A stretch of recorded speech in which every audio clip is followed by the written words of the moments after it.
makakasama sa kaharian ng Diyos. Say hi! Hi po! Good morning po sa bawat isa. Sige po, tayo po ay tumayo at batiin po muna natin ang mga makakasama natin sa kaharian ng Diyos. Sige po.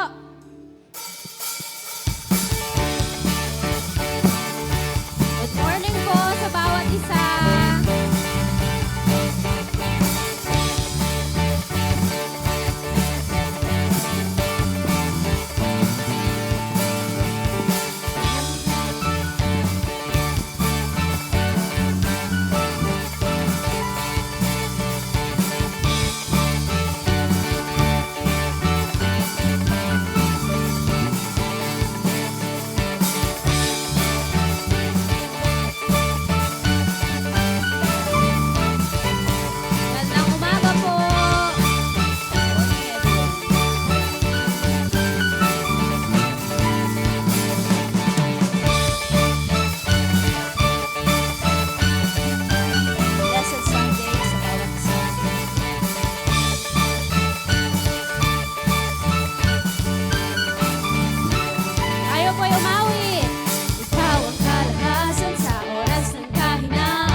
sa panganib, pagkat naririyan ka palagi. Pinagkikita sa pagsubok, ang kasama mo'y tiyak at lubos. Di mapipigil sa pag-awit. Come on, church! Pagkat ikaw ay mabuti. Pagkat ikaw ay mabuti. Ikaw ang aking pastor, hindi nagkukulang. Sapat na at higit pa. Biyaya mo'y santana aking maapaw. Sapat na at higit pa.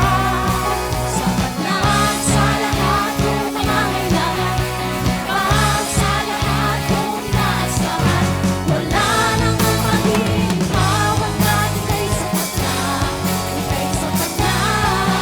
Ikaw ang aking pastor, hindi magkukulang. Sapat na at higit pa. Biyaya mo'y sagana aking maapaw. Sapat na at higit pa. Sapat na sa lahat kong pangangailangan. Higit pa sa lahat kong inaasahan. Wala nang mahihiling pa. Pagkat ika'y sapat na. Ika'y sapat na. Ikaw ang aking pastor, hindi magkukulang. Sapat na at higit pa. Biyaya mo'y sagana at umaapaw. Sapat na at higit pa. Sapat na sa lahat kong pangangailangan. Higit pa sa lahat kong inaasahan. Wala nang mahihiling pa. Pagkat ika'y sapat na. Ika'y sapat na. Ikaw ang aking pastor, hindi magkukulang. Sapat na at higit pa. Biyaya mo'y sagana at umaapaw. Sapat na at higit pa. Sapat na sa lahat kong pangangailangan. Higit pa sa lahat kong inaasahan. Wala nang mahihiling pa. Pagkat ika'y sapat na. Ika'y sapat na. Wala nang mahihiling pa. Pagkat ika'y sapat na. Ika'y sapat na. Wala nang mahihiling pa. Pagkat ika'y sapat na. Ika'y sapat na. Higit pa.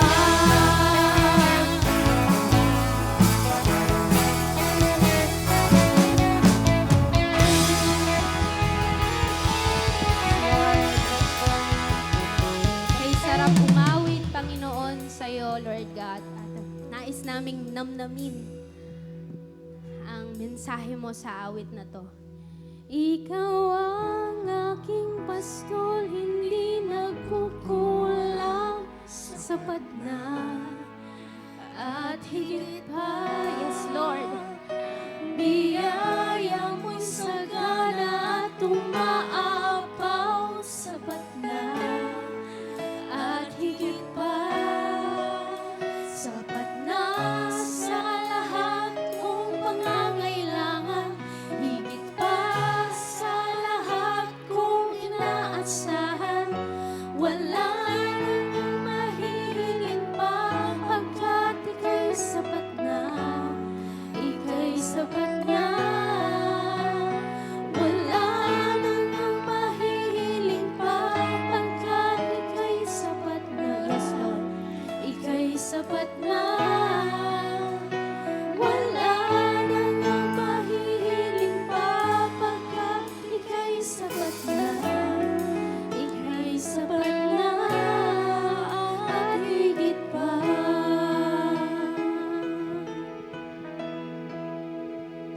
Lord, napakabuti mo po sa aming buhay.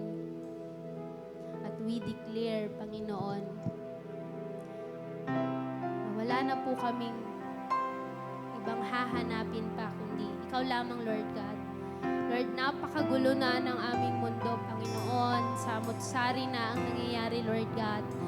And the safest place, Panginoon, na nais naming manatili, Lord God, ay sa piling mo, Lord.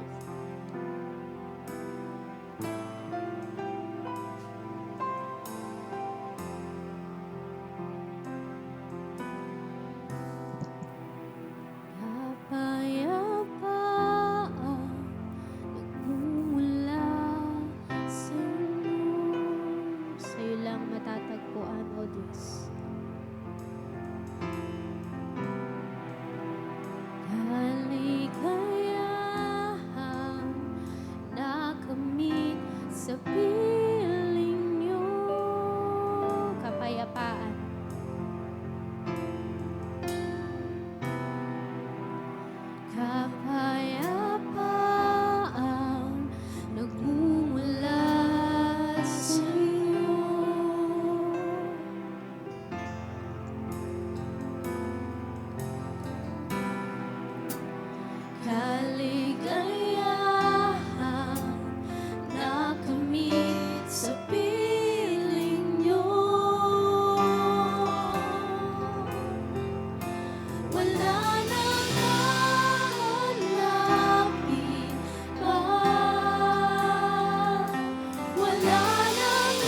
nakakagalak sa puso, Panginoon, that we are all together declaring, Panginoon,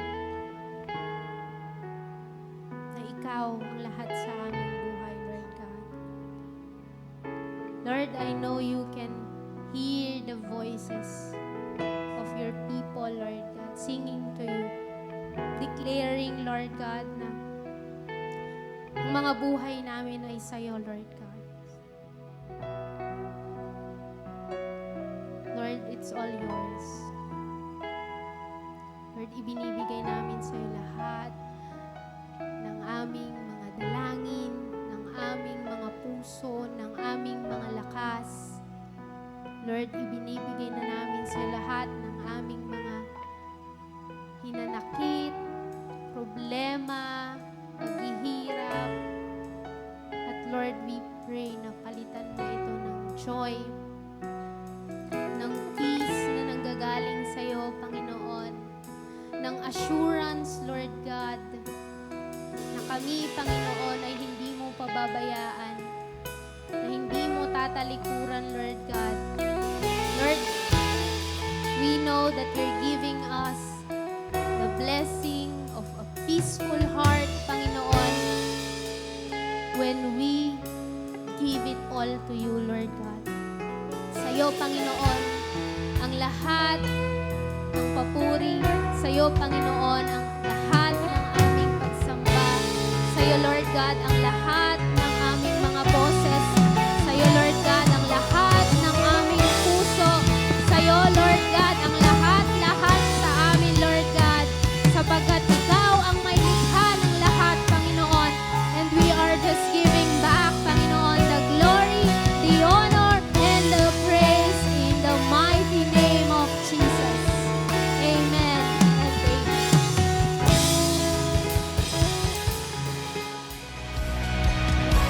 Come on, shout. Come on, let's praise our God with everything we've got, amen.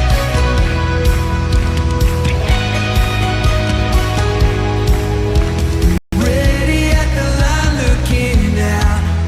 We're looking out to all that's ahead. And when every eye confesses your name, we're pressing on towards that day. We're never gonna stop. We're never gonna stop. Letting go of every mistake. We're throwing out the chains of restraint. And all that will remain, a passion for your name. Burning as we run this race. We're never gonna stop. We're never gonna stop. Sing it out. We're never gonna stop. We're never gonna stop. Yeah. 'Cause we got running, chasing after all that you are. We are running. Po bang tapikinan yung katabi, sabihin mo, you are blessed. Ayan. So mga kapatid, no? Last week na po tayo ng ng August. Ayan, ilang days na lang. Merry Christmas po.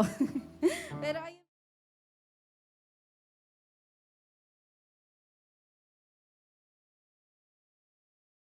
Everyone po na magstay up after po ng service para po sa ating faith group. Ayan, napaka maganda po no na mag-fellowship po tayo at the same time. Mas kilalanin po natin ang ating Panginoon. So, ngayon po, tayo po ay dadako sa ating ayan, meron po pala tayong YouTube channel na po, ang CCOF Marikina. So, doon po natin mapapanood lahat po ng ating mga services, mga replays po ng ating services, and also other videos po na i-share po ng ating Connect ministry. Ayan. So, ayan po sa ating tithes and offering. Ayan. Magandang umaga po ulit sa ating lahat. Mapagpalang umaga po sa inyo. And sa ating pong pagbibigay ng mga kapatid po, no, ngayon po ay isang paalala sa atin sa source po ng ating blessings at ang ating meron, kung ano man ang meron po tayo ngayon, no? So, sino po ba yung source natin? Kundi si Lord. Ayan. It is important po, no, na pasalamatan natin siya. And it is God who gives us what we need to thrive. Without His support, we would have nothing. Amen po ba? Diba? Sabi po doon, no, kapag wala po ang Diyos, no, wala po tayo. So, sabi nga po na sa pagbibigay po natin ng tithes and offering, madalas po natin naririnig na ito po ay pagbabalik po natin ng kaloob sa ating Panginoon. Dahil siya po ang pinanggalingan ng lahat. So may mga times po no, sa buhay natin na akala natin walang-wala na tayo. May mga situations po sa buhay natin na, Lord, saan ko ito kukunin? Pero di ba, ito po ang paalala ng Panginoon na sa Kanya po tayo kukuha ng lakas, ng suporta, and ng provision po. Dahil siya po ang ating provider. And may mga tao po minsan na ginagamit po ng Lord to bless us. And yun po, ang pagbibigay po natin is just, it's a way of giving back to the Lord. Ayan. Sabi po yun sa kanyang salita sa Mark 12:17. Ayan. Ito po ay si Jesus po nagsasabi dito, no? Ang pinaka po ng verse na to is give back to God what is God. So ibalik po natin sa Panginoon kung ano po yung sa Panginoon. Hindi naman po nagmamatter yung amount kasi ang tinitignan po ng Panginoon is yung ating puso sa pagbibigay. So ayun lamang po mga kapatid. I encourage po everyone, no? As we give, let us remember the source of our blessings and wealth and magpasalamat po tayo sa ating Panginoon. Tayo po ay magbigay.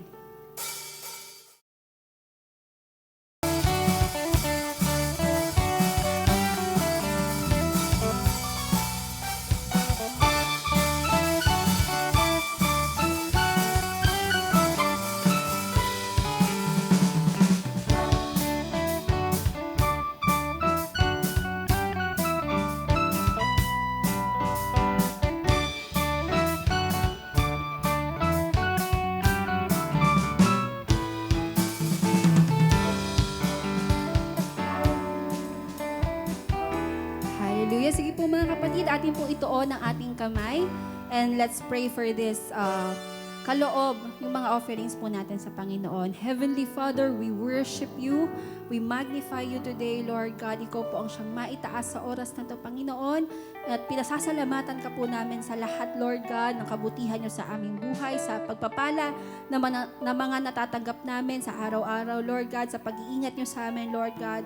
At hindi niyo pagpapabaya sa amin, Panginoon. We declare, Panginoon, Lord God, and we remember, Lord God, na sa iyo po nagmumula ang lahat, Panginoon. Lahat po ng pangangailangan namin, kayo po ang nagpo-provide, Panginoon, Lord God. At ni minsan, Panginoon, hindi mo kami pinabayaan. Salamat, Panginoon, Lord God. Salamat sa puso, Panginoon, Lord God, na nakapagbigay kami, Panginoon. May this offering, Panginoon, be multiplied, Lord God, and makatulong and makasupport sa mga gawain po ng aming simbahan, Panginoon, Lord God, to reach out, Lord God, sa mga taong nangangailangan pa sa iyo, Panginoon. And Lord God, patuloy niyo pong itanim sa aming puso, Lord God, ang pusong nagbibigay ng maluwag sa puso, Panginoon, Lord God, at ikaw po ang ipaprioritize namin, Panginoon, sa bawat aspeto ng aming buhay. Maraming salamat, Panginoon, Lord God. Tunay na ikaw ang nag-iisang mabuting Diyos, dakilang Diyos at tapat na Diyos, Panginoon. Sa iyo po ang papuri at pagsamba sa pangalan ni Jesus. Amen.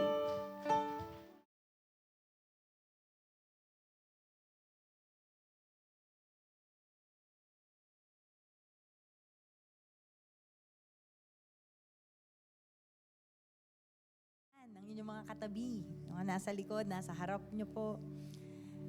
Alam nyo po, I hope no, every Sunday iba-iba yung katabi natin. Hindi puro pare-parehas ng mukha, di ba? Kumbaga, lalo na po pag magkakapamilya, medyo maghiwa-hiwalay naman tayo minsan. Para meron po tayo namimit na iba po. Kasi for sure, pag sa bahay, kayo na rin yung magkakasama. Hindi pa po ba kayo nagkakasawaan? Hindi pa, yan. Pero praise God po, no? At nandito po ulit tayo to hear the word of the Lord. And dalangin ko po ay patuloy po tayo natututo every Sunday na nakikinig po tayo. Kapag uma-attend din po tayo ng midweek services or anything na makakapagbigay ng kalakasan po sa ating mga espiritu at kaluluwa, ay i-involve po natin yung ating sarili. Kasi wala na pong ibang tutulong sa sarili natin, di ba?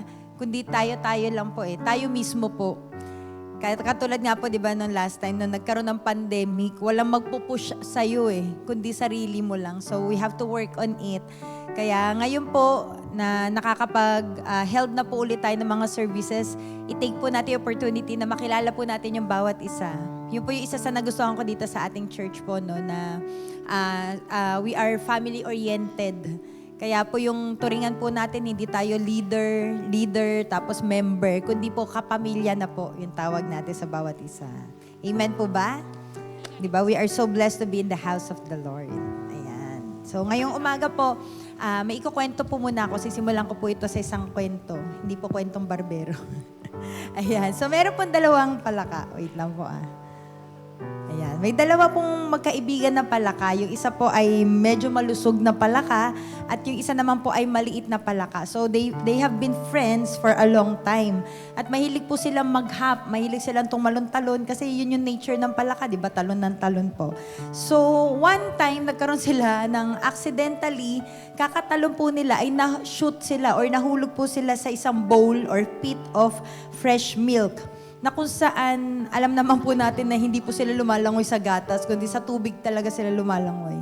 So for hours and hours na nakalipas po, sila po ay langoy ng langoy, trying to get out po dun sa pagkakahulog nila dun sa fresh milk. At nahihirapan po silang makaahon kasi, di ba, alam natin yung texture po ng palaka ay slippery. So, bukod sa slippery yung milk or madulas, yung texture din po nila ay madulas. So, nahihirapan silang makaahon. And habang nagtatry po silang makakawala doon sa gatas po, no, may mga dumadaan na palaka. At sinabi sa kanila, kumbaga nung tinitignan sila na parang hirap na sila nagkakakawag para lang makawala. Sabi sa kanila ng mga kaibigan nila, naawa sa kanila, sabi nila mukhang wala ng pag-asa. Sabi nila, mukhang hindi na kayo makakaahon dyan. Kasi hindi rin nila matutulungan dahil alam natin na pag tinulungan po nila ay maaaring sila din po ay mahulog doon. So, nung sinabi yun ng mga kaibigan nila ng mga dumadaan, etong malaking palaka, nagkaroon siya ng second thought. Kasi nung una, nagkakakawag siya para makawala. Nagkaroon siya ng second thought. Sabi niya, mukhang mukhang totoo nga yung sinasabi nila. Mukhang walang pag-asa. So, dahil sa pagod, nawalan po siya ng lakas ng loob. Nawalan siya ng pag-asa. Dahil nga po sa sinabi ng mga kaibigan na dumaan sa kanila po. Sabi niya itong malaking palaka, sabi niya, bakit ba ako mag-struggle? Ba't ko pa ba ipipilit? Sabi niya, tapusin ko na. Sabi niya, titigilan ko na mag-struggle, na kumawag-kawag. Hanggang itong little frog na to, na kaibigan niya, sabi niya, kapag nag-give up ka, sabi niya, to give up is to be dead, so I will keep on trying. Kasi in-encourage niya po yung kapwa niya palaka, pero hindi niya ma-encourage. And 2 hours later, nagkakakawag pa rin po itong maliit na palaka. No? So to make the long story short, namatay po yung malaking palaka. Itong maliit na palaka, trying pa rin siya, even for several hours na nakalipas po, ay nagtatry pa rin siyang kumuwag, makawala lang po doon. Pero dahil po sa pagod, na-feel niya na po, na nag-start na nawawala na po ng pakiramdam yung kanyang paa. At naisip niya pa yung kaibigan niyang namatay. Sabi niya, hindi ako mag-give up. Sabi niya, ayokong maging pagkain ako ng iba. Sabi niya, to give up is to be meat for someone's table. Kaya sabi niya, ipapagpatuloy ko to. Kakawag pa rin ako, tatry ko na makaalis dito. Dahil sabi niya, hindi ako titigil dahil hanggat may buhay, may pag-asa. At dahil po sa ganun determination po nitong maliit na palaka, no, nagtatry siya hanggang sa dumating po yung punto na nawalan na po ng pakiramdam ang kanyang paa, na kung saan malapit na talaga siyang malunod, papalunod na po siya. And habang siya po ay papalubog na, may naramdaman siyang something solid na parang may tapakan sa ilalim. At nagulat po siya. Naalala niya yung kaibigan niya na matay pala. Yun yung inaapakan na niya, no?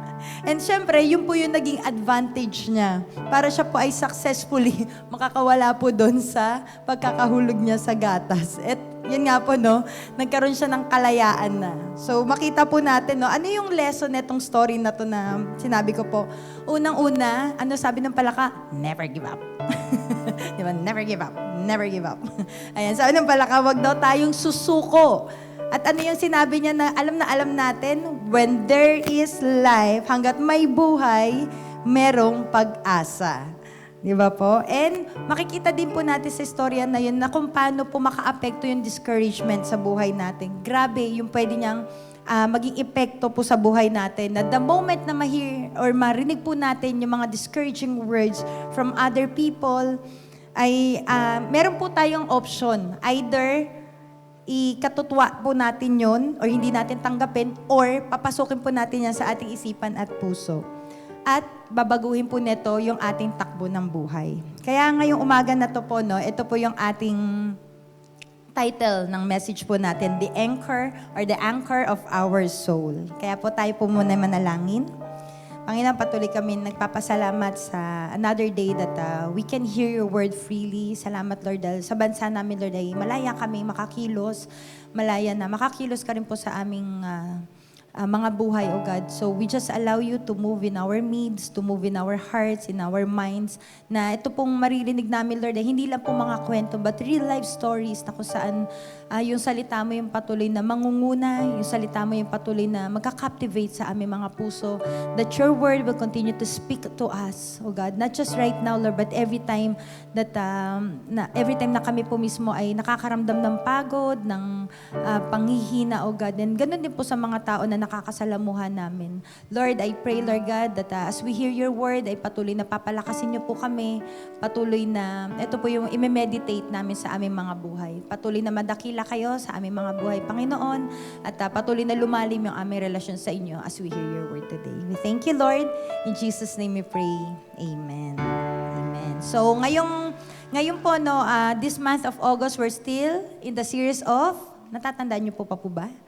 Of motivated. Ayan, no. And we hope po, no, hindi lang ako, but everyone na nag-speak po dito, we hope and pray na every time po na meron tayong naririnig, ay ito po ay isinasa puso natin at ina-apply natin to sa ating mga buhay. Para hindi po sayang yung pagpunta natin dito, no. Kumbaga sa movie, hindi ka lang pumunta, nagbayad ka, 'di ba? Tapos yun na. Dito po, salita po ng Panginoon ang pinag-aaralan natin. At hayaan po natin na makapenetrate po, makapasok po yung salita ng Panginoon sa ating mga buhay. And also, as we hear the word of the Lord, my prayer is that the Lord will make us mature, maging perfect tayo, maging buo tayo. Kasi lahat tayo may kakulangan. Di ba po? And ma-restore tayo, lumakas yung ating kalooban, yung pananampalataya natin ay patuloy na maging tapat, di ba, maging steadfast, and that the Lord will continue to settle us. Amen po ba?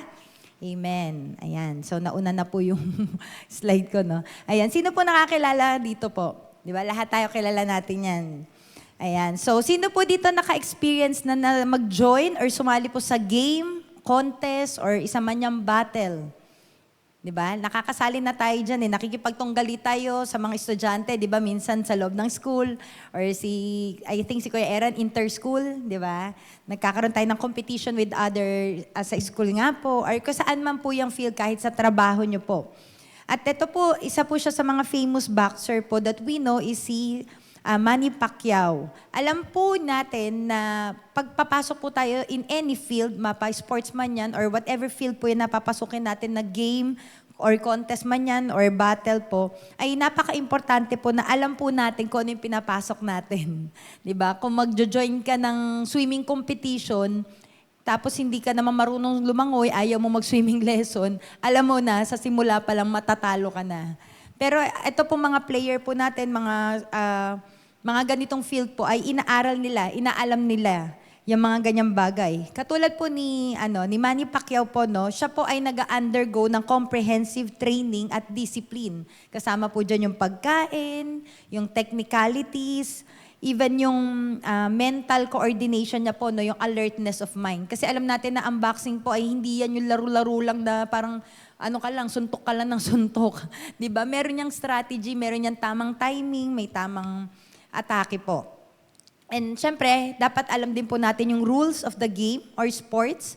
And even inaalam din natin yung kalaban natin. Ano yung weakness ng kalaban natin, ano yung strength ng kalaban po natin. Kasi doon natin masasabi na kung talo na ba tayo or mananalo or kung tingin mo weak ikaw yung nasa weak part, gagawin mo yung best mo to win this game kasi nga po mag-undergo tayo ng pagsasanay. 'Di ba? Katulad po ni Manny, for sure inaaral po nila yung hindi ko alam, pero sabi din sa internet wala naman daw nabanggit na pinanonood nila yung mga replays nung fight ni Pacquiao dun sa opponent niya po. Pero possibly siguro napapanood niya yung kaaway niya na alam niya na yun yung magiging next na katunggalin niya, aaralin niya kung paano yung atake or paano yung strategy na ginagawa nito at nananalo sa mga games.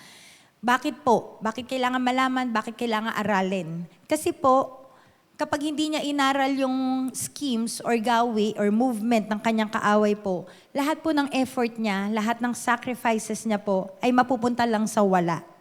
'Di ba? Nagsayang ka lang ng oras, nagsayang ka lang ng resources, nagsayang ka ng lahat ng mga bagay.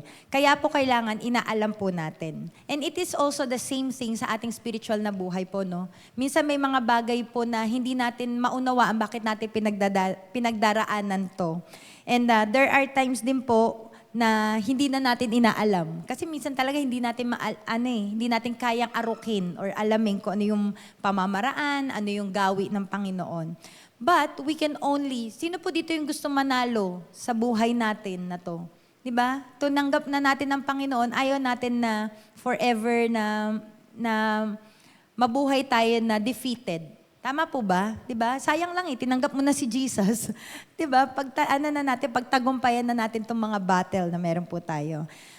And we all know po na we can only win our battles and overcome itong situation na meron po tayo, yung mga pinagdadaanan natin, pagdadaanan natin, or even yung mga pinagdaanan na po natin, is we can only win that battle kapag tayo po ay nagsisik sa Panginoon. Kapag patuloy po tayo na lumalapit sa Kanya, inaalam po natin, nag-i-inquire tayo sa Panginoon. And by that, as we hear, as we read His Word, i-reveal po ng Panginoon yung sarili niya po sa atin. And even yung gawa ng kaaway. Hindi lang po yung Panginoon yung nire-reveal niya, even yung plano ng kaaway. O anak, huwag mo nang ulitin yan kasi i-deceive ka na naman yan, lolokohin ka na naman niya, paing lang yan.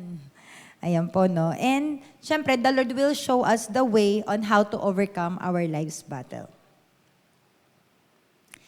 Sorry po, hindi pala makita. Ayan. So sa Psalms 42 verse 5, sabi po dito, "Why are you cast down, O my soul? And why are you disquieted within me? Hope in God, for I shall yet praise Him for the health of His countenance." Sa Tagalog po, hindi ko alam kung naisulat ko dito. Hindi pala. Okay, sa Tagalog, basahin ko na rin po. No? Bakit ako nanlulumo? Di ba? Ang lalim ng Tagalog. Kaya minsan ayoko magbasa ng Tagalog, kailangan ko pa i-research eh. Bakit daw nanlulumo? Or sa other version po or other translation, bakit daw tayo napapanghinaan ng loob? Bakit ako nagdaramdam? Sa Diyos ako ay may tiwala, siya ang aking aasahan. Diyos na tagapagligtas, muli ko siyang aawitan. Pero before we move on po sa ating further na topic po, no? First, i-define po muna natin. Tingnan po natin, ano ba yung meaning ng downcast, nung nanlulumo or pinanghihinaan ng loob? Ang sabi po dito sa, kay Google, yes. Dati, tayo kay Webster.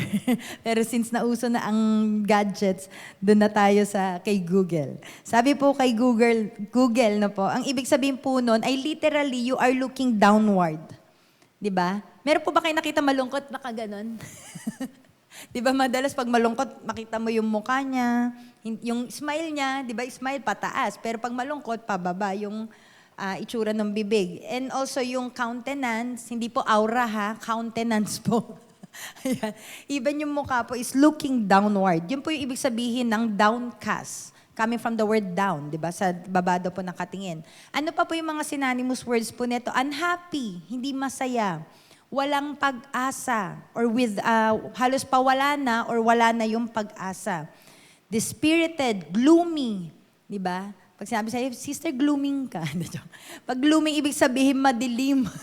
Madilim yung itsura mo, or ano ba yung tawag doon? Yung hukot yung muka, di ba? Or mararamdaman mo na kahit hindi mo pa siya nakakausap, mararamdaman mo na may kabigatan sa kanyang puso. You are bent. Yan, you are weakened, napapanghinaan. And kumbaga literally speaking, kung sa clouds naman po natin siya ihahalin tulad, ang ibig sabihin po ng downcast is yung sky daw po ay natatabunan ng madidilim na ulap. So, sky overcast with clouds. So, dahil po sa overwhelming emotions. Kasama po nito or kapatid po nito halos din po ay yung word na discouragement.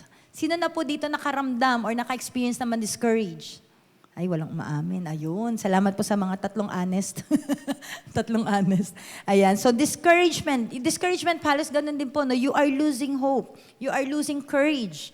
You are losing your confidence kapag tayo po ay dumadaan or may nakakaharap tayo ng mga pagsubok or yung mga kagipitan, mga kahirapan, or minsan yung mga pagkakamali natin.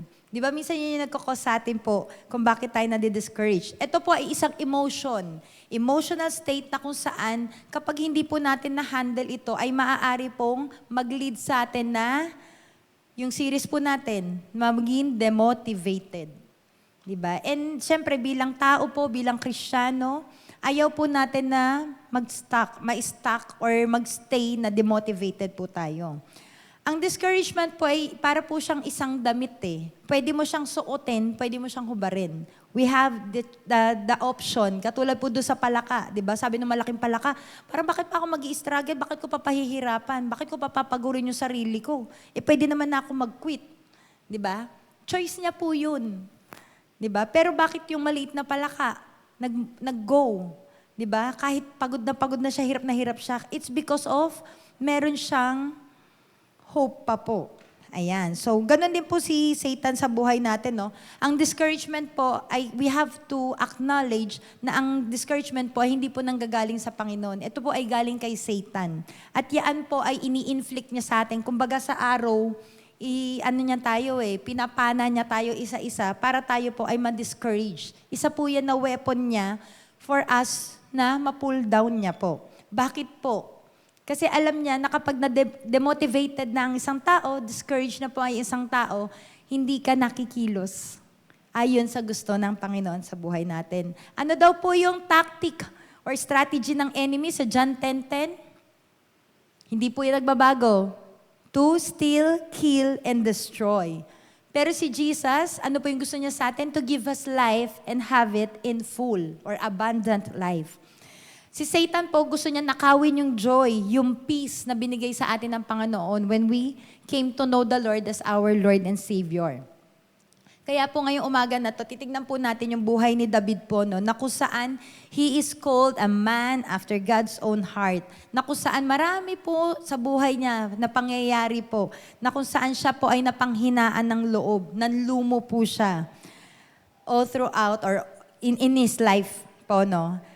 At makikita po natin na si King David ay katulad po natin ng mga tao din. That's why we can relate sa kanyang experiences na kung saan tayo mga men and women of God can relate to Him.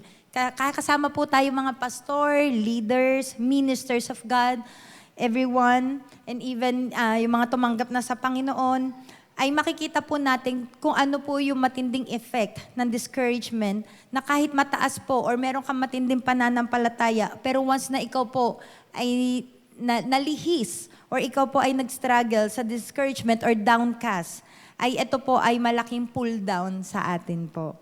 Ano po ba yung mga pinagdaanan ni David? Hindi ko na po ilalahad-lahat, pero tingnan lang po natin. Siya po ay umalis sa kanyang tahanan or sa kanyang city dahil po hinahanap po, gusto po ng kanyang anak na si Absalom na kunin yung kanyang buhay or kitilin po, no, tapusin ang kanyang buhay.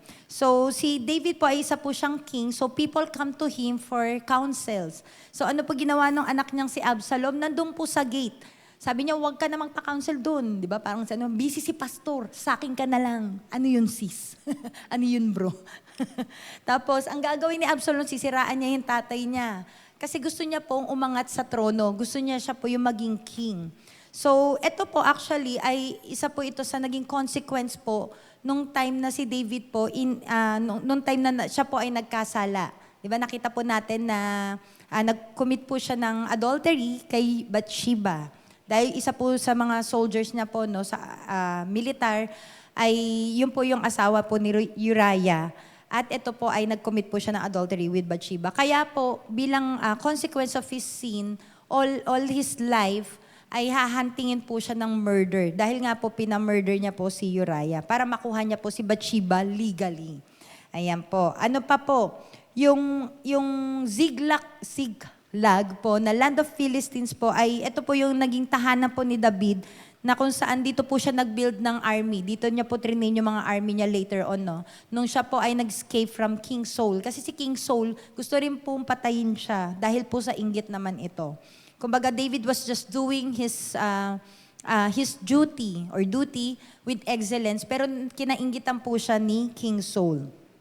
So during this time po, wala po mag-i-encourage kay David, kundi yung sarili niya po. Kaya po meron tayong mababasa doon sa Bible that David, strengthened himself in the Lord.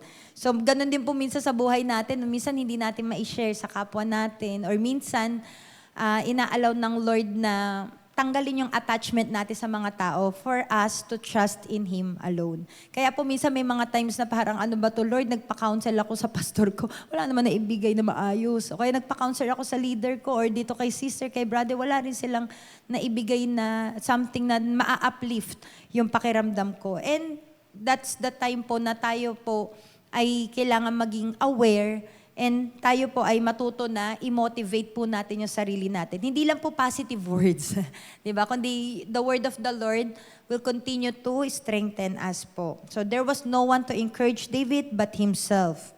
Ayan. So may mga times din po na nagko-question si David sa mga nangyayari po sa kanyang buhay.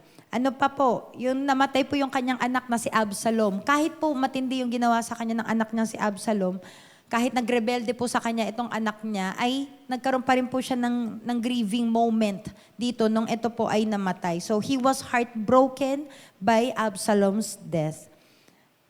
Ayan po. So itong mga experience po ni David ay some of the experience of David po ay makikita natin na valid reasons po yan. Diba? Sa ating mga namatayan na, especially of our loved ones, valid po na tayo po ay magkaroon ng discouragement or tayo po ay ma-downcast. And sabi nga po dito, no, but the question is, meron po bang pag-asa para tayo makamove on dito? Diba? Kakayanin ba natin na makapag-move on? Or how can we move on from this? Katulad po ng isang runner. Di ba po, ang isang runner po, nakikita natin yan, papanood natin sa TV, kapag sila po ay tumatakbo, nadapa, natalisod, or ano man po nangyari sa kanila, nabangga sila nung kapwa runner po nila, hindi po yan titigil na nakadapa. And I guess nasabi ko na to sa inyo before, no? Hindi po yan titigil na nakadapa, kundi itatry niya, ipupul niya, imomotivate niya yung sarili niya. Di ba? I-encourage niya yung sarili niya na hindi, kailangan tumayo ko, kailangan makatapos ako ng takbuhin ko na to. Di ba? Meron po tayong option. Kung gusto mo dumapa ka na lang doon hanggang umuwi na lahat ng mga tao, then go.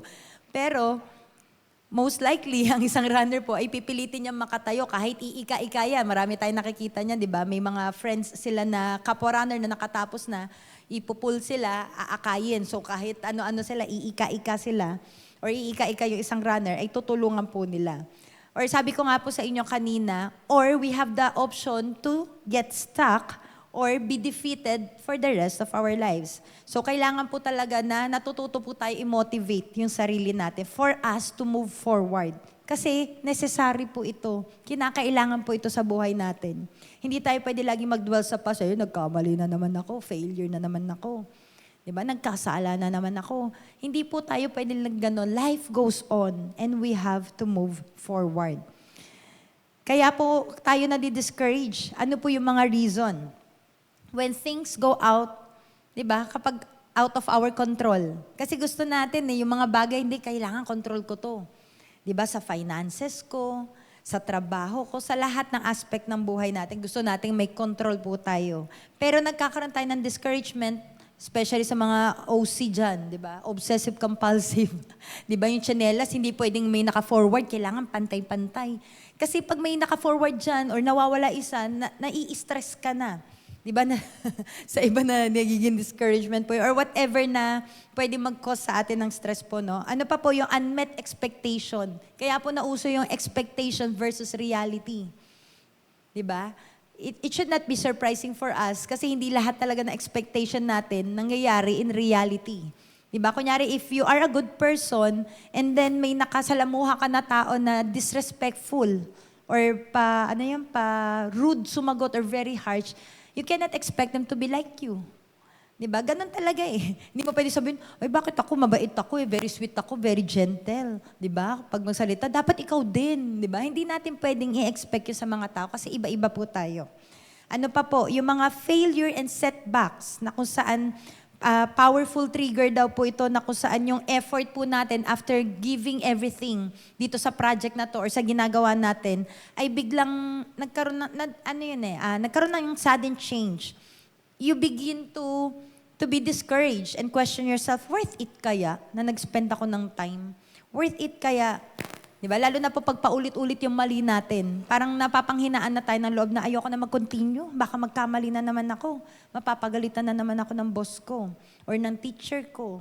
Parang lahat na lang ng ginawa ko mali, walang tama. Alam mo yun, kumbaga nire-reminisce po natin. Ano pa po, yung mga criticism, negative feedbacks, yung comparison, ay buti pa si kuya mo, ganito, ikaw. Diba? Nagkoko siya ng discouragement sa atin. Sabi ko nga sa inyo, ako harap-harapan ko. Narinig yun. Sabi mo sa akin, kaya paborito ko ng kuya mo. Ay, may favoritism.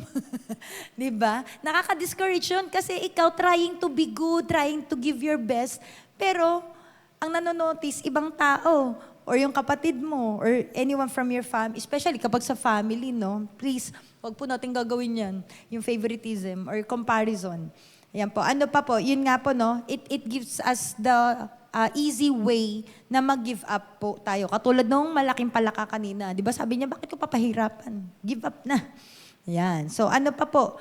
Kapag patuloy natin na nire-rehearse yan sa isipan natin, wala, hindi talaga ako worthy, mali talaga ako, hindi ako nakapagtapos ng pag-aaral, wala talaga akong mararating, di ba? Wala akong trabaho, may sakit ako, may ano, sige lahat na, i-rehearse na, di ba?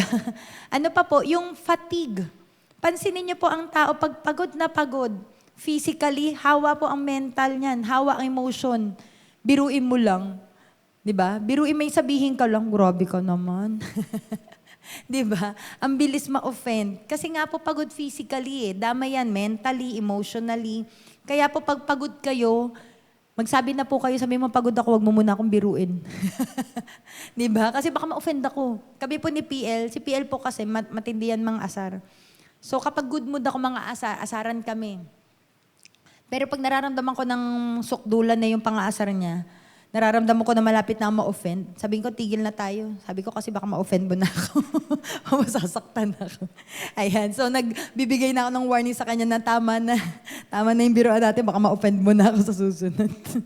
Ayan. So, ano pa po? Yung fear of failure. Di ba? Takot na takot tayo. Even sa pag-share ng gospel.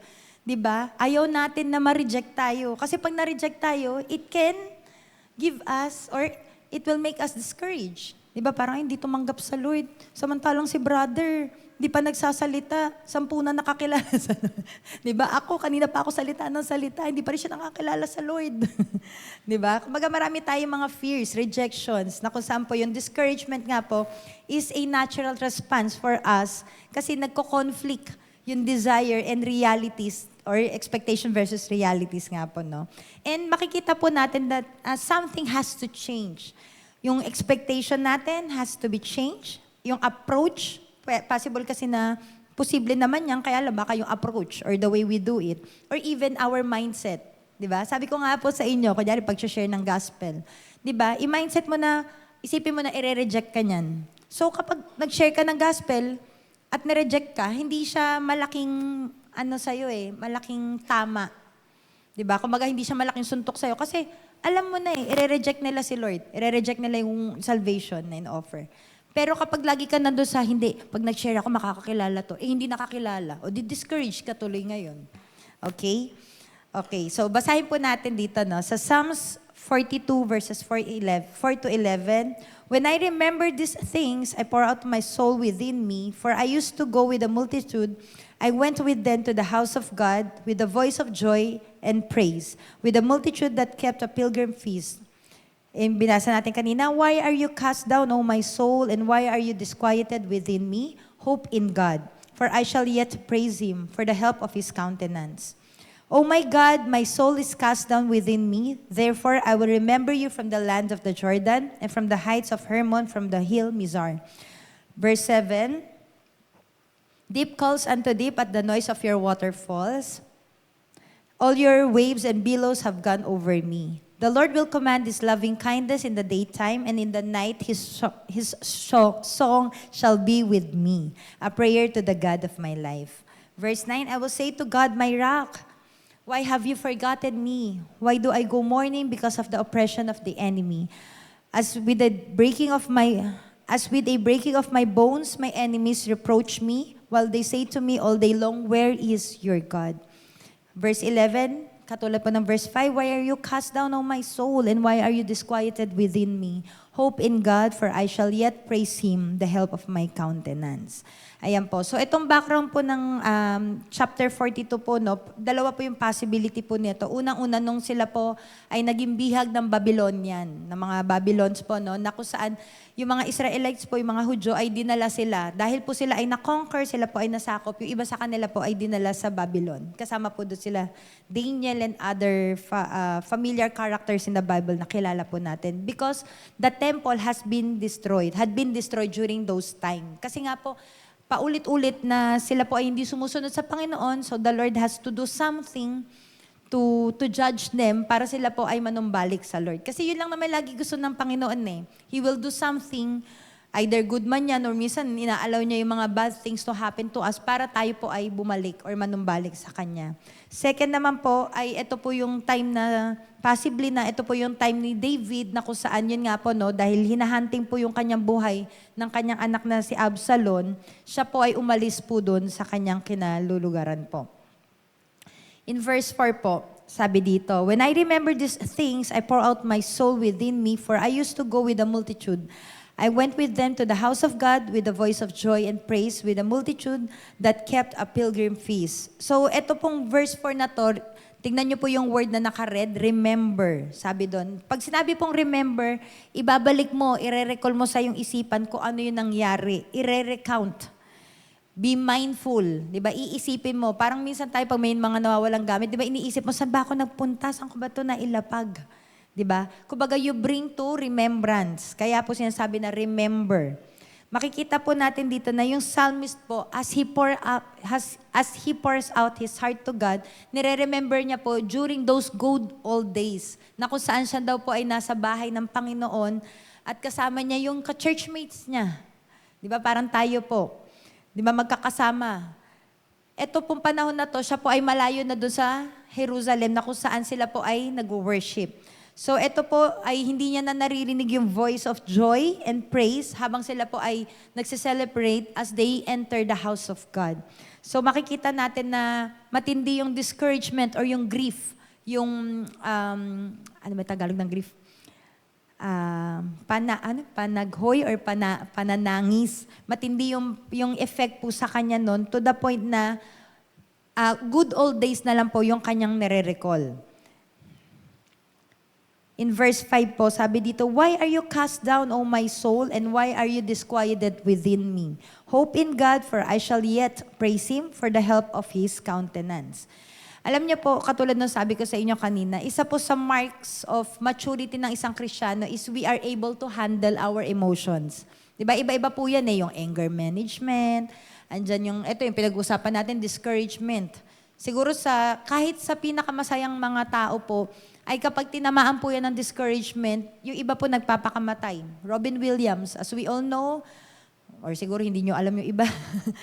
Si Robin Williams po, kilala po siya na, parang masayahing tao. Pero later on, we found out na siya po ay nagpakamatay. Akala ng mga tao, masayahing tao talaga siya within. Pero meron pala siyang pinagdaraanan that caused him na mawalan ng hope. He was discouraged. And later on, he ended his life. And ganun din po sa atin, no, kahit na mga Kristiyano tayo, minsan pag tinamaan tayo ng discouragement, napakalaking dagok niya po talaga sa atin. Kaya po, for us to be mature Christians, we need to handle our emotions, especially itong discouragement or yung pagiging downcast. Kasi itong downcast po is internal feeling. Emotion po siya, hindi siya nakikita inside. Pero minsan nagre-reflect siya sa ating isipan, nagre-reflect or nagre-respond yung katawan natin. And sabi ko nga sa inyo, no, minsan hukot yung muka, o kaya minsan masaya, nakangiti. Pero deep inside, crushed na pala yung kanyang spirit. So yun nga po, no, it affects our countenance, yung perspective, yung paningin natin sa buhay natin. Even yung decisions in life natin. Di ba, dati full of hope ka. Na sabi mo, pag nagkaroon ako ng trabaho, bibili ako. Later on, pag nag-ipon, bili ako ng bahay, ng ganito, ganyan. Nung hindi ka natanggal sa trabaho, wala na. Ayoko na magtrabaho, di ba? Napanghinaan na kagad ng loob po. So his soul and spirit is restless, kaya nga disquieted, hindi mapakali, troubled ang kanyang spirito. And sabi ko nga sa inyo, it manifests even in our physical bodies. And sabi ko nga rin po sa kanya, imagine niyo po ito, isang tao po na nag-wear ng red glass. Diba? Sa tingin niyo po, kapag ako ay nag-wear ng red eyeglass, ano po yung magiging tingin ko sa inyo? Diba? Everything is red. Yung aircon na puti, magiging red yan. Kayo, feeling ko red din kayo. So, ganun po ang isang taong discouraged or downcast. Feeling niya lahat ng tao, ganun din. Diba? Parang malungkot ako. Lahat sila malungkot din. Diba? Pag may nakita kang tumawa, KJ. Ayan. So, sabi ko nga po din kanina, it is like a garment. You can put it on or put it off. And kapag na-experience po natin, sabi dito, yung latter verse, ng verse 5 po, sabi dito, hope in God, for I shall yet praise Him for the help of His countenance. For the help of His countenance. So makikita po natin na yung hope po netong psalmist na to, or sabi na natin si David po ito, no, he experienced it before and he knows that God will do it again. Diba? The psalmist knows where to put his hope. Sabi ko nga po sa inyo, sometimes in our lives, may mga valid reasons po na tayo ay talagang ma-downcast. Diba? Nawalan ka ng bahay dahil hindi ka kagad nakabayad or naputulan kagad kayo ng kuryente. Diba? Pagkabigay na disconnection, kasama na rin yung putol. Diba? Minsan nakaka-downcast kasi work from home ka. Paano ka magtatrabaho ngayon? Or whatever na pinagdadaanan po natin. But, sabi po dito, never forget that there are more reasons for hope. Diba? Mas marami pong pagkakataon na tayo po'y magkaroon ng pag-asa. Dahil ang Diyos po natin ay dakila at mabuti. Amen po ba? Diba? Ang dami na natin pinagdaanan. Pero bakit nandito pa po tayo, hindi tayo matinag-tinag? Kasi mas dakila po. Diba? Ang Panginoon, yung kanyang kabutihan po sa ating mga buhay. That's why we need to give and put our hopes in the Lord. Hindi po sa tao. We need to put our hopes in the Lord. Kasi alam po natin na kapag sa tao yan, yung promise na yan, hindi niya kayang i-fulfill. Pero ang Panginoon, in His perfect timing, ay kaya niya po yan gawin. So we need to trust the Lord. So ano po ba yung hope daw? Yung hope po, ito yung desire, combination of desire and expectation, na kung saan, kapag meron kang pag-asa, meron kang active, ibig sabihin moving, living, active state of mind na kung saan ito po ay magiging powerful force sa buhay ng isang tao. In Proverbs 13 verse 12, sabi dito, hope deferred make the hearts sick, but a longing fulfilled is a tree of life. Nababasa po ba siya? Ayan, hope deferred. Kapag ang isang pag-asa daw ay nade-delay, na-postpone, it makes the heart sick.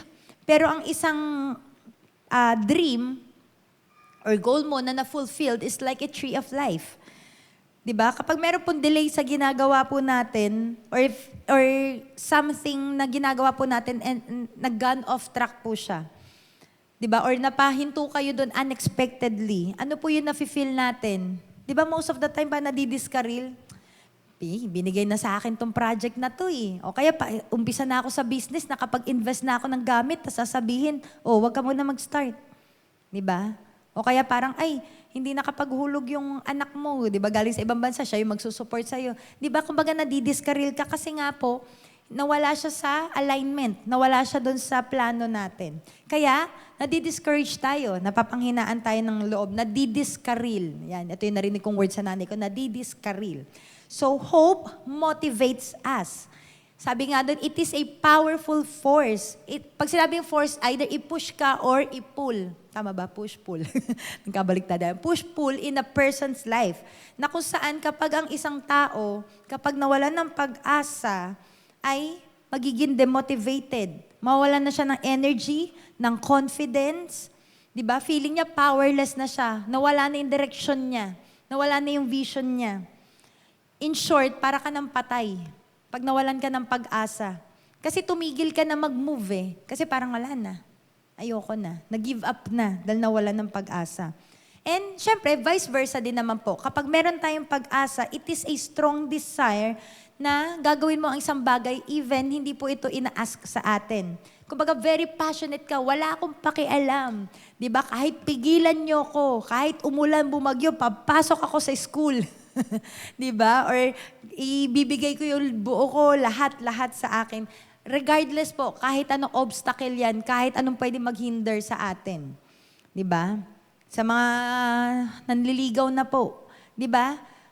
Kapag kayo ay may pag-asa, hindi kayo nag-give up.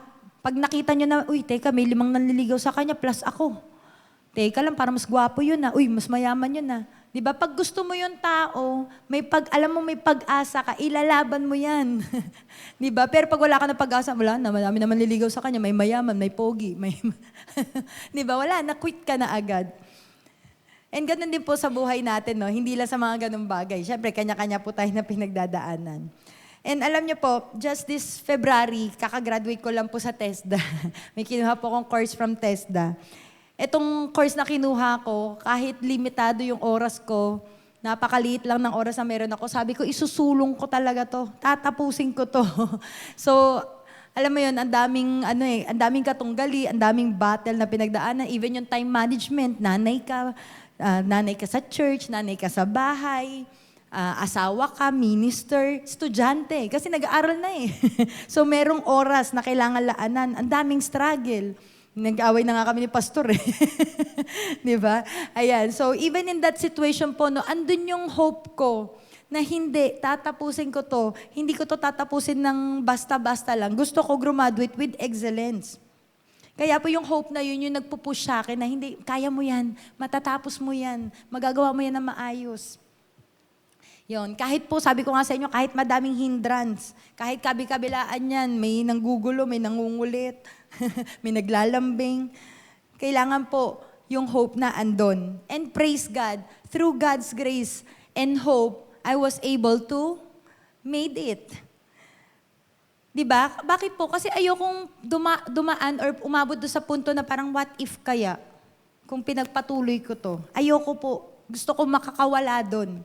Gusto kong lumagpas doon. Kaya po nung tinatapos ko yung assessment ko, ang dami nangyari. Kaya talagang iyak na ako ng iyak nun. Hindi lang yung parang tululuha. Para akong bata. 3 beses nag-crash yung computer ko. Ang bagal nung sa software na ginagamit ko. Si Aro, accidentally napatay yung extension ko sa nakasabi ko, Lord. Sabi ko, pero thank you, Lord, kasi hindi ako nagalit kay Aro. No, sabi ko, nak, baba ka na lang, please. Gumano na lang ako. Kasi nga sabi ko, kung mag-give in ako sa emotion ko, affected lahat. So yun, sabi ko, nak, baba ka na lang. Pero umiiyak na ako noon. Tahimik lang ako, pero umiiyak na ako. Praise God, kasi yun nga po sabi ko sa inyo, natapos ko siya kahit ang daming dumating na pagsubok, mismong exam, mismong assessment, talaga namang aberya kung aberya. Pero kapag kalooban talaga ng Panginoon yan, di ba, matatapos talaga eh. And praise God, yun nga po, no, nabigyan po ako ng certificate na I can work abroad, di ba? If it is God's will, di ba? Gamitin niya ako, abroad na ako, bye-bye. Ayan, kaya talagang pinush ko po talaga. Di ba? Bakit? Ano po? Dahil may pag-asa ako eh. Kasi para ito po ay lumago yung aming business na meron po kami. Kasi upskilling po yan eh. Improvement, upgrade sa trabaho po namin. And syempre, andyan din po yung pag-asa natin na mabigyan mo ng magandang kinabukasan yung pamilya. Di ba? Para sa ekonomiya nga, ika nga. Ayan. So, sa verse 5, latter verse, sabi nga po doon, hope in God for I shall yet praise Him for the help of His countenance. Pag sinabi po yung word na yet, hindi ko alam kung nailagay ko dyan. Ayan, hope in God for I shall yet. Pag sinabing yet, hindi pa natatapos. Merong specified time. Pwedeng hindi pa ngayon, pero time will come na yan po ay mangyayari. Hindi ka matitigil basta-basta. Kaya nga po itong psalmist na po ito, no, hindi niya hinayaan yung pagiging downcast niya or yung discouragement to hinder him from praising the Lord.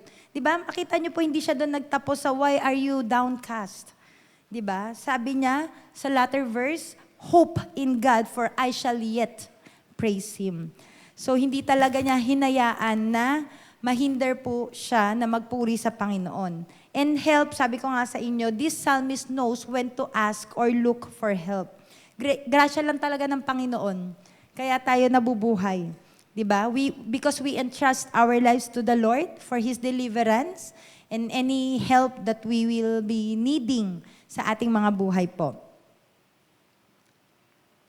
In mga awit 121 verse 2, sabi dito, ang hangad kong tulong kay Yahweh magmumula sa Diyos na lumikha ng langit at lupa. Diba? Wala na tayong mahihingan ng tulong kundi ang ating Panginoong Hesus lang po. Kasi alam natin na kapag binigyan tayo ng pag-asa ng Panginoon, He will make sure na siya po ang tatapos niyan. He will make sure na magagawa po natin yung mga pinapagawa niya po. In verse 6, sabi po dito, oh my God, my soul is cast down. Inulit-ulit ng psalmist within me. Therefore, I will remember you from the land of the Jordan and from the heights of Hermon, from the hill of Mizar.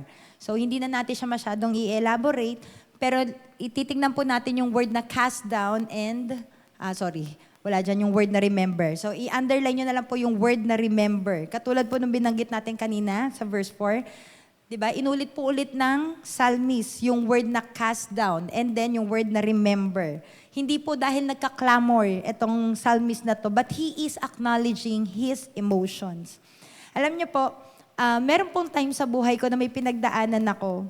And during that season, yun yung first time ko na sinabi ko to sa Lord. Sabi ko, Lord, will you allow me to embrace this season? Lord, will you allow me to embrace this season?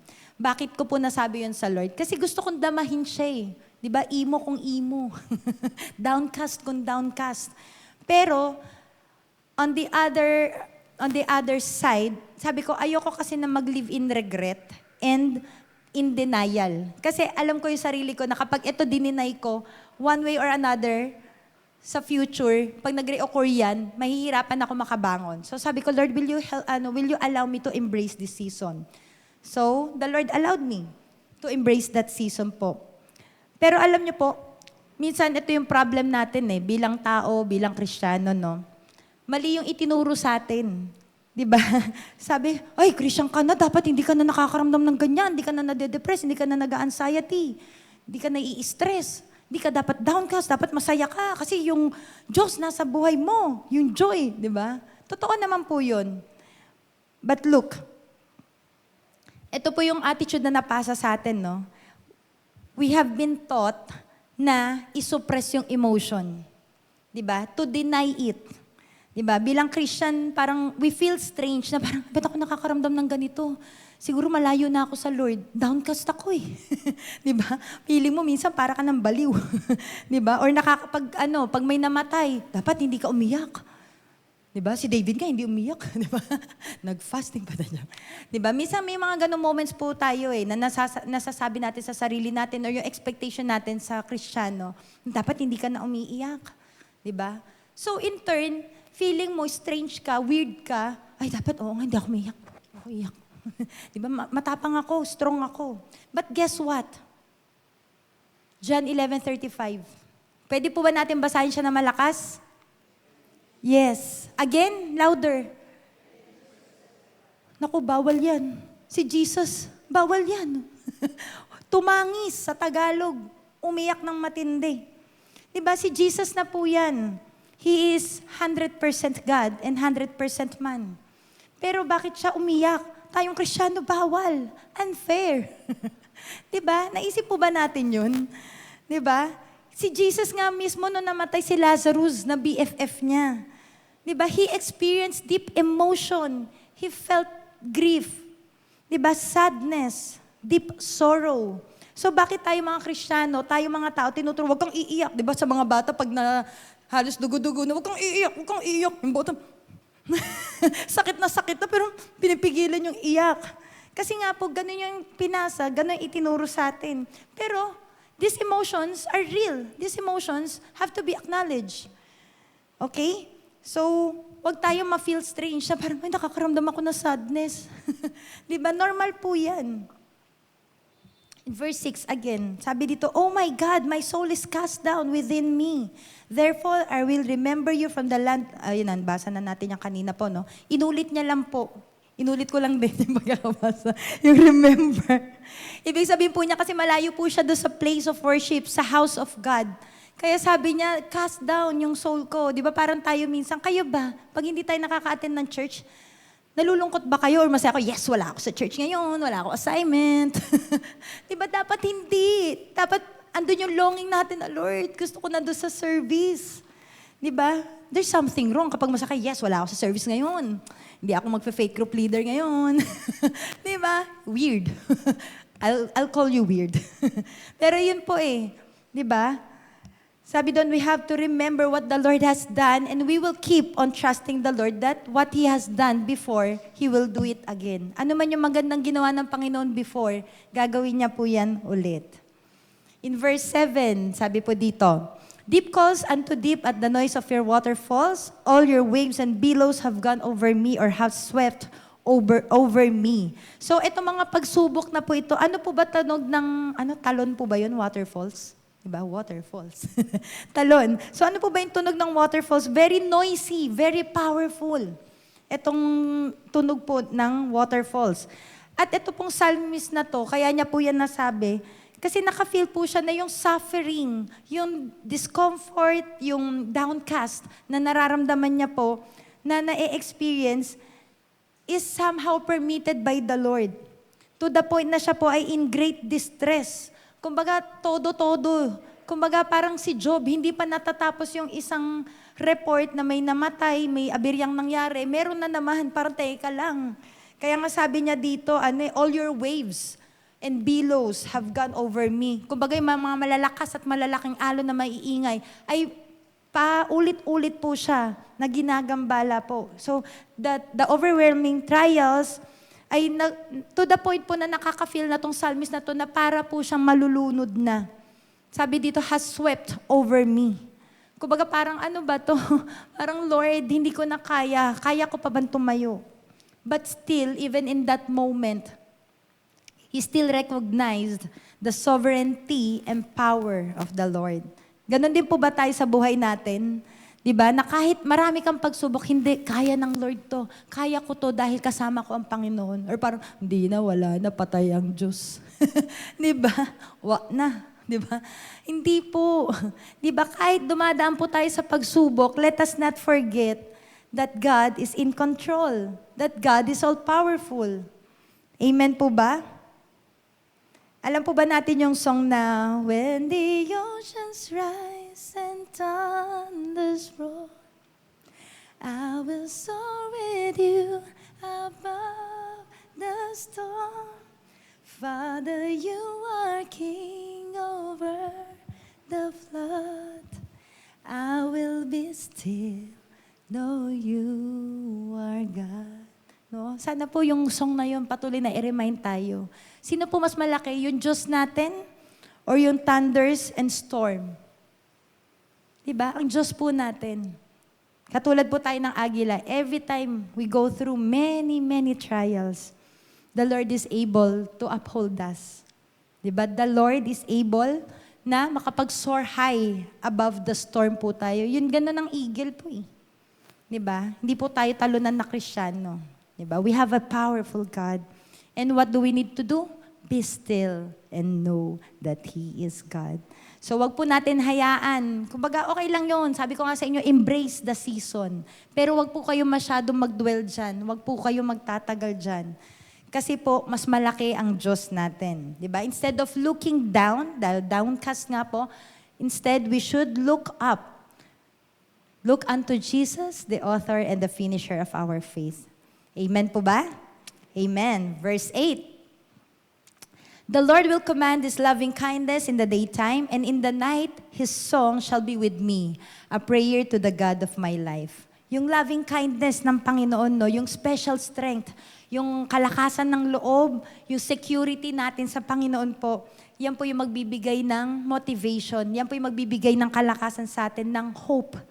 para tayo po ay magpatuloy. His grace is always sufficient. Sa bawat pagsubok po na pinagdaraanan natin, ay may katumbas po yan na grasya ng Panginoon. Hindi mo pwede sabihin na, Lord, hindi. Yung pagsubok ko, 90%. Yung grasya mo, 70% lang. No. Tingin lang po natin. Pero that will not always be the case. Diba? Pwedeng tingin lang po natin, pero sa Panginoon, He knows. He knows and He knows everything. And sabi ko nga sa inyo, di ba, before, sabi ko nga po sa inyo, na-experience ko na yon. Halos, talagang series ng dagok ng buhay po. Naputulan yung paa ng tatay ko, tapos nagkaroon kami dyan ng trauma na parang talaga namang sa gabi, pag nagta-travel kami, dahil pagod-pagod po kami, dahil after ng eskwelahan ko, pupunta kami sa tatay ko, kinabukasan, gano'n na naman yung cycle ng buhay namin. Kasi for how many months, nagstay po yung tatay ko sa hospital kasi nga po siya ay naputulan ng paa. So we have to, imagine niyo, taga-Pasig na kami, we have to travel from Philippine General Hospital, Manila, sa Taft. Yun po. Every day, ganun yung buhay po namin. But little did I know, syempre po, no? Little did I know that God is about to answer our prayers during that time po. Nagpe-pray kami ng salvation para doon sa family ng elder brother ko po. And yun time na yun, prosperous po siya kasi meron siyang computer shop. Siya lang ang may computer shop doon sa kanilang lugar. Hanggang later on, may mga nagtatayo na rin ng computer shop, nalulugi na yung kanyang negosyo. And that was also the time na na-accident yung tatay ko. So makita nyo yung gastos ko, baga wala ka nang pasok, maglalabas ka pa dahil may na-aksidente. Pero yun nga po, no, April 5, 2005, yun po yung naging daan. It paved a way para magkaroon po kami ng Bible study dun sa bahay ng kapatid ko. Yun po si Kuya Nonong, yung family po nila. So, nagkaroon sila ng, salvation took place in their house nung kami po ay bina-Bible study. Kasi we've been praying for him eh. Kasi open siya pagdating sa spiritual na usapin. Pero hindi siya makakilala sa Lord. So, we've been praying for him for how many years? Talagang years talaga po yan. Pero makikita po natin that as we experience His love and goodness, katulad po dyan sa psalmist, no, kahit downcast po siya, even in the midst of dry land, downcast moment po, no, a song arose in his heart. Diba? Kapag may tough times po tayo, sabi ko nga, itong pinagdaanan po namin nun, no, there was this song na very memorable po siya sa akin. Talagang na-engrave siya sa heart ko, yung song na Through It All. Hillsong. Hala, naiyak ako. Ayan, so, itong song na to, ginawa namin siyang family song offering. Nag-minister po kami sa maraming tao, and praise God po, no, nakapag-minister po kami nung kinakanta namin tong song na to. And syempre with that, with the testimony ko ano nangyari sa family po namin. It is a testimony of how the Lord can change us, how the Lord can restore us. Diba? Sino po dito, parang series of battles ang pinagdadaanan. Di ba? Sabi ko nga sa inyo, parang si Job, hindi pa natatapos, isa meron na naman. Di ba? Ganon din po sa buhay natin eh. Sabi ko nga sa inyo, hindi po yan nagtatapos agad na pag Kristyano ka, one time, okay na yan. Hindi po. Sabi ko nga sa inyo, dumaan ako molar pregnancy. Akala ko talaga hindi na ako magkakaanak. Akala ko hanggang kay Zion na lang. Pero look, just last Sunday, we celebrated yung 7th birthday ng aming second daughter. Diba? Who would have thought na kahit matindi yung pinagdadaanan mo, in His time, He will answer our prayers. Diba? Salvation man yan. Provision ng Lord. And grabe, wala po kami ginastos doon sa party ni Aaron nung Sunday for those who have witnessed it. Puro labor of love. Food budget lang provide namin. Everything was provided by the Lord. Sa mga kapatiran, thank you. Thank you so much. Miracle talaga po yung nangyayari po sa buhay natin.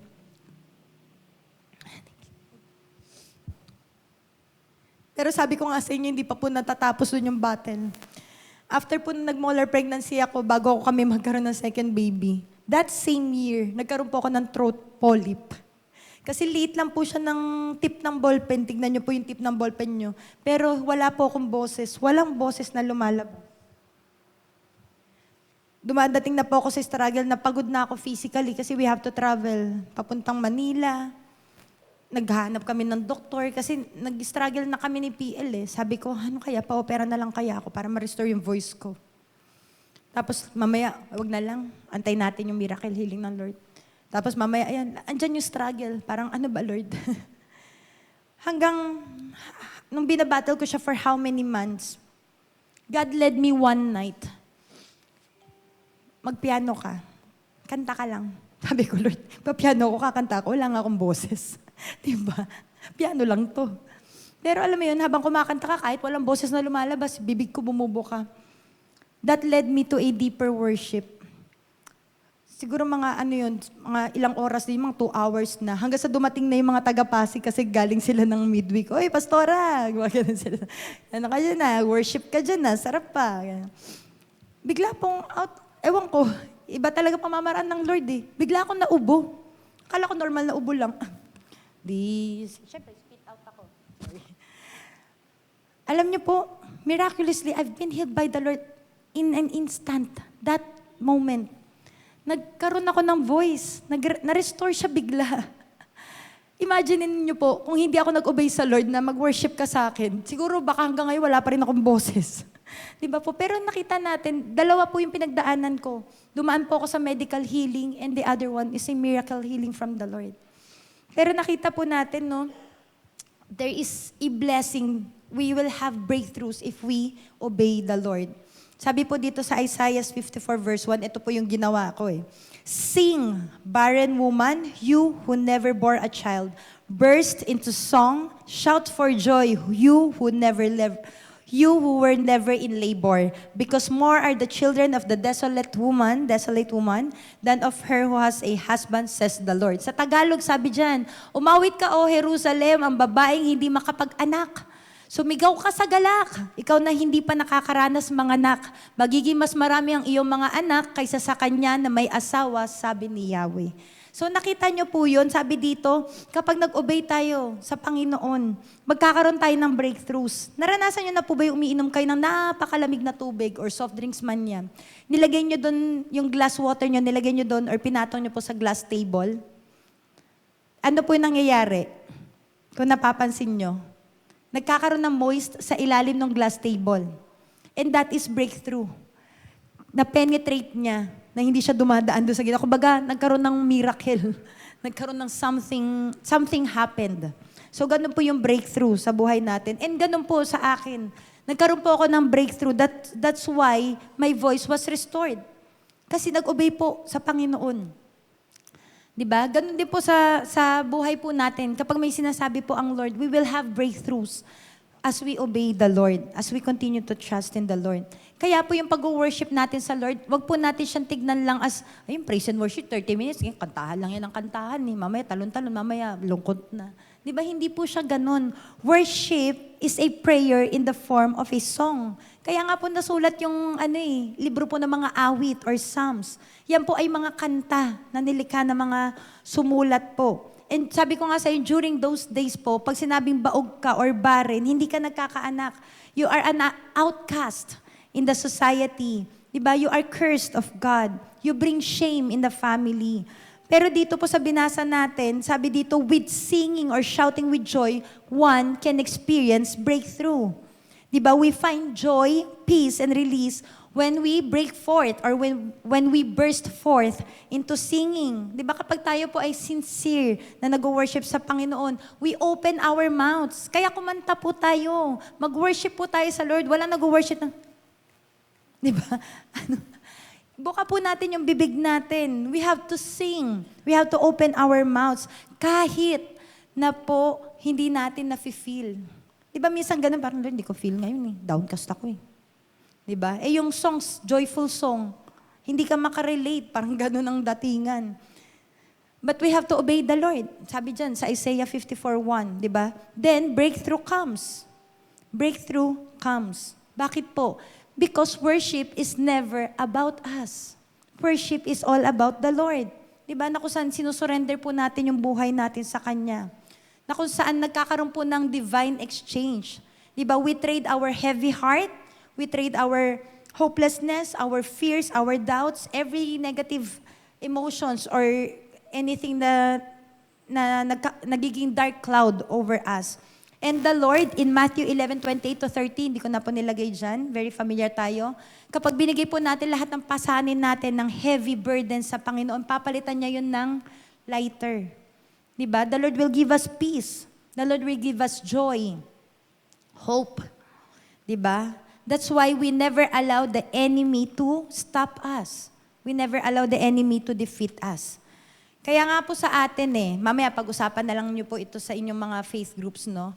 Ano yung song na nag-rise sa puso natin when we are going through various trials? For sure, meron sa inyo dyan na, itong song na to, very, sa akin to. In verse 9, sabi dito, I will say to God, my rock, why have you forgotten me? Why do I go mourning because of the oppression of the enemy? Akala nung psalmist, halos kalimutan na sila ng Panginoon. Pero makita natin na tinawag niya pa rin yung Diyos niya na my rock. Pag sinabing rock, yung stability na to, yung place of security, yung strength. Diba? Makikita natin na kahit hindi pa natatapos yung mga pinagdaraanan natin, ang Panginoon nandoon. Nakaantabay sa atin. Tinutulungan tayo, pinapalakas tayo. In verse 10, sabi dito, as with the breaking of my bones, my enemies reproach me while they say to me all day long, where is your God? Hinahamak siya naman kaaway niya. Wala naman yung Diyos mo. Hindi ka naman nare-rescue. Parang ginawa kay Jesus, di ba? O, asan na yung Diyos mo? Tawagin mo para i-rescue ka. Ganon din po minsan sa buhay natin Itong enemies na to na nagto-torment sa atin. Di ba? Na minsan iisipin mo, nasa na nga ba talaga ang Diyos? But we are not losing the battle. Again, in verse 11 and the last verse, why are you cast down, O my soul, and why are you disquieted within me? Hope in God, for I shall yet praise Him, the help of my countenance and my God. This was the second time, third time, it was said na siya po ay cast down. But, sabi ko nga sa inyo, kahit hindi niya na-feel right at that moment to praise the Lord. Di ba ganun din po sa atin? Still, he chose to praise the Lord. And yung hope niya po ay binigay niya sa Panginoon. We hope in God. We put our hopes in God. Kaya po kapag dumarating po tayo sa pagsubok, nadi-discourage tayo, nada-downcast, what should we do? We challenge our soul and bring them to God. Diba? Kaya nga po si David, sabi niya, why are you downcast, O my soul? Kinocommand niya po yung soul and spirit niya. Nasabi niya, hindi ka pwedeng malugmok. Hindi ka pwedeng magpatalo. Hindi mo pwedeng ma-stuck ka dyan. Sabi niya, why are you cast down, O my soul? And why are you disquieted within me? Tinuturuan niya, kinocommand niya yung sarili niya to hope in God, to praise the Lord, to ask or look for help sa Panginoon. Amen po ba? Kaya nga po sabi ko sa inyo, yung moment na nag-asa ako sa Lord, na Lord, will you allow me to embrace this season? You know what? Time came, that season ended. From worship songs, sabi ko, para akong napapagod. Puro maambabagal yung kanta ko sa cellphone. Sabi ko, why not change? Di ba magkaroon ng paradigm shift? Let the Lord change our minds. Dumating po ako dun sa song, Old Hill song po ako yung kanta na, that's what we came here for. Alam niyo po kung ano sabi doon? We come into His presence with singing. Come into His courts with praise. Enter His gates with thankful heart. We are going to celebrate. Diba? From mourning, the Lord has turned my mourning into dancing. Sabi po dyan sa mga awit 30:11 to 12, pinawi mo itong aking kalungkutan, pinalitan mo ng sayaw ng kagalakan. Pagluluksa ko ay inalis, iyong inalis, kaligayahan ng iyong ipinalit. Aawit sa iyo ng papuri at hindi ako tatahimik. O Yahweh, aking Diyos, pasasalamat ko'y walang patid. The only way for us to be delivered from discouragement, from despair, from being downcast, is by coming to God. We have to acknowledge everything. Lord, napapagod ako. Lord, nalulungkot ako. Lord, tumatangis ako ngayon. Because when we acknowledge it, then times of refreshing will come. The Lord will heal us. The Lord will restore us. Diba? Let the Lord rule let the Lord rule over our emotions. Bakit? Because being downcast is temporary. Di ba? Lagi po ba bumabagyo dito? Sa Pilipinas na lang. Lagi po ba may bagyo? Hindi po. Lagi po ba di maaraw? Hindi. Di ba? Nakita nyo po, may temporary season po. It's just a season. Meron pong hangganan, merong simula, merong hangganan.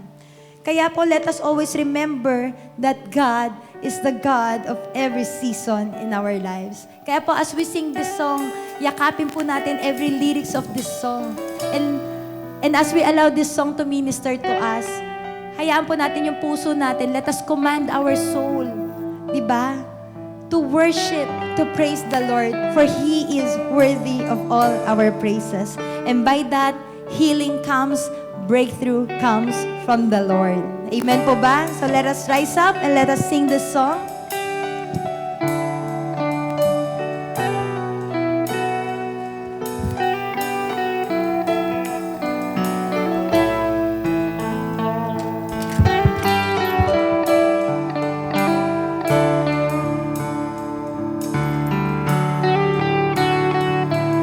All of my life, in every season, you are still God. I have a reason to sing.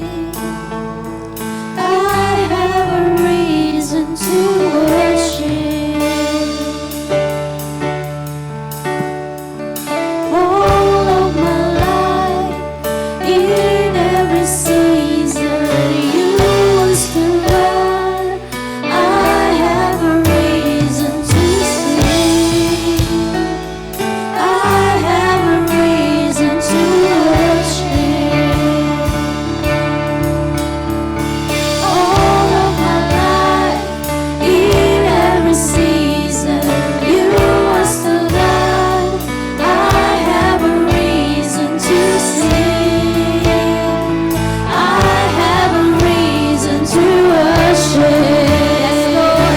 We have a reason to worship. All of my life, in every season, you are still God. I have a reason to sing. I have a reason to worship. All of my life, in every season, you are still God. I have a reason to sing. I have a reason to worship. All of my life, in every season, you are still God. I have a reason to sing. I have a reason to worship. And I will bring praise, I will bring praise. No weapon forms against me shall remain. I will rejoice, I will declare, God is my victory and He is here. I will bring praise, I will bring praise. No weapon forms against me shall remain. I will rejoice, I will declare, God is my victory and He is here. I will bring praise, I will bring praise. No weapon forms against me shall remain. I will rejoice, I will declare, God is my victory and He is here. I will bring praise, I will bring praise. No weapon forms against me shall remain. I will rejoice, I will declare, God is my victory and He is here. Can we give the Lord a mighty clap offering? Hallelujah! Hallelujah, Jesus! We thank you, Lord. Salamat, Panginoon, dahil patuloy na pinapawi niyo po ang aming mga kalungkutan. Patuloy na binibigyan niyo po kami ng awit sa aming mga puso. And as we end this service, oh God, as we go to our groups, sa aming mga faith groups, Panginoon. Patuloy, Panginoon, na yung salita mo, patuloy na mamutawi sa amin, that we will teach, that we will command our soul not to be downcast, but to always look upon you, na sa tulong mo, Panginoon, kami ay patuloy na mananahan. Salamat, Lord. We continue to entrust our lives to you. We continue to recognize your sovereignty. We continue to recognize that you are always with us, that you are always there. We thank you, Lord, that you are our all-powerful God. Salamat, Lord, dahil ikaw po ay always in control ng aming mga buhay. So, we just let them go, Lord. Even yung downcast namin, yung discouragement, all those negative emotions, oh God, we choose, Lord, to put it off. At gusto namin, Lord, na madamitan mo kami with the garment of praise, na kung saan kahit dumadaan po kami sa pagsubok, Lord, we will still choose to praise the Lord. Lord, we thank you and we claim, Lord God, that no weapon formed against us shall prosper. Lord, we just ask, Lord, and we just pray for your mighty favor to be upon us even as this week goes by. Hayaan mo, Panginoon, na yung favor with God and men be with us, that your face will continue to shine upon us, that your blessing, that your anointing, your very presence will manifest in our lives. Lord, we thank you for your word. As you continue to transform us from glory to glory, ay ma-apply po namin patuloy ito sa aming mga buhay. That every time we go through trials, ay mas mamamagnify ka pa rin. That we will still see you, that we will still look upon you, O God, for our help. Lord, we thank you that you are our victory, that you are our breakthrough. We thank you, Lord, that you always want us to go as we go through these trials, Lord, ay hindi mo ninanais, Lord, na mag-get stuck kami dito sa situation na to. But you want us to be victorious. You want us to live in freedom na pinagkaloob niyo po sa amin. Salamat, Panginoon. Mahal na mahal ka namin at patuloy ka namin na aawitan, pupurihin at sasambahin sa aming mga buhay. Sa tanging pangalan ng aming Panginoong Jesus. Amen.